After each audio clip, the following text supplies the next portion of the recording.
Bring in American Red Cross Regional Executive Officer David Brady. He is in Houston. Sir, thank you so much for joining us. Tell us about your resources on the ground right now and what do you need?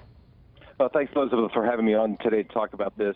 We've got shelters ready to go. Last night, about 1,400 people took refuge from the storm in 24 Red Cross and community shelters, and we've got shelters ready to go right now to accommodate potentially up to 40 additional shelters in the next 24 hours. We're looking at thousands of people needing to be in shelter. So that's where we are right now. The American Red Cross, our strategy is prepare, respond, and recover. We've started that response action right now. When you ask what can people do, what do we need? Right now, the three main things we're looking for: volunteers. We also need financial resources and support from the community to help us complete this mission. And then we also need people to know how and where to get to shelter. Well, that's what I was going to ask you. I mean, you mentioned the 40 additional shelters, and I understand that you have at least 17, if not more, that are already open to support those 1,400 that you mentioned.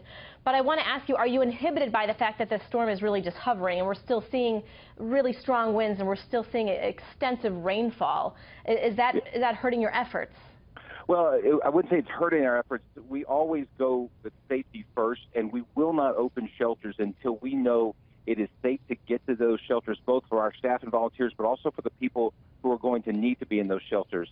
Oftentimes, it's better to stay where you are indoors until it is safe to get out and go. So for us, we are not inhibited by that, but we also are very cautious in opening those shelters. We don't want to open up a shelter in an area that's going to be just as dangerous trying to get to that shelter. Okay, well, we'll make sure our viewers are well aware. I know that you were prepared for this huge effort. I want to, as you mentioned, I want some of our viewers to see the Red Cross is in need of both volunteers, like you mentioned, and donations. David, thank you so much for joining us. I wish we had a little bit more time, but for our viewers at home, if you want to help out, you can go to www.redcross.org and you can download the free Red Cross emergency app for real-time updates on shelter locations. Obviously, if you have a local radio, there's other ways you can also get that information. So a lot of people need to be aware, and whatever resources they have, the Red Cross is there with a number of shelters. A lot of them you can bring your pets, so they're really encouraging people to take shelter at this time.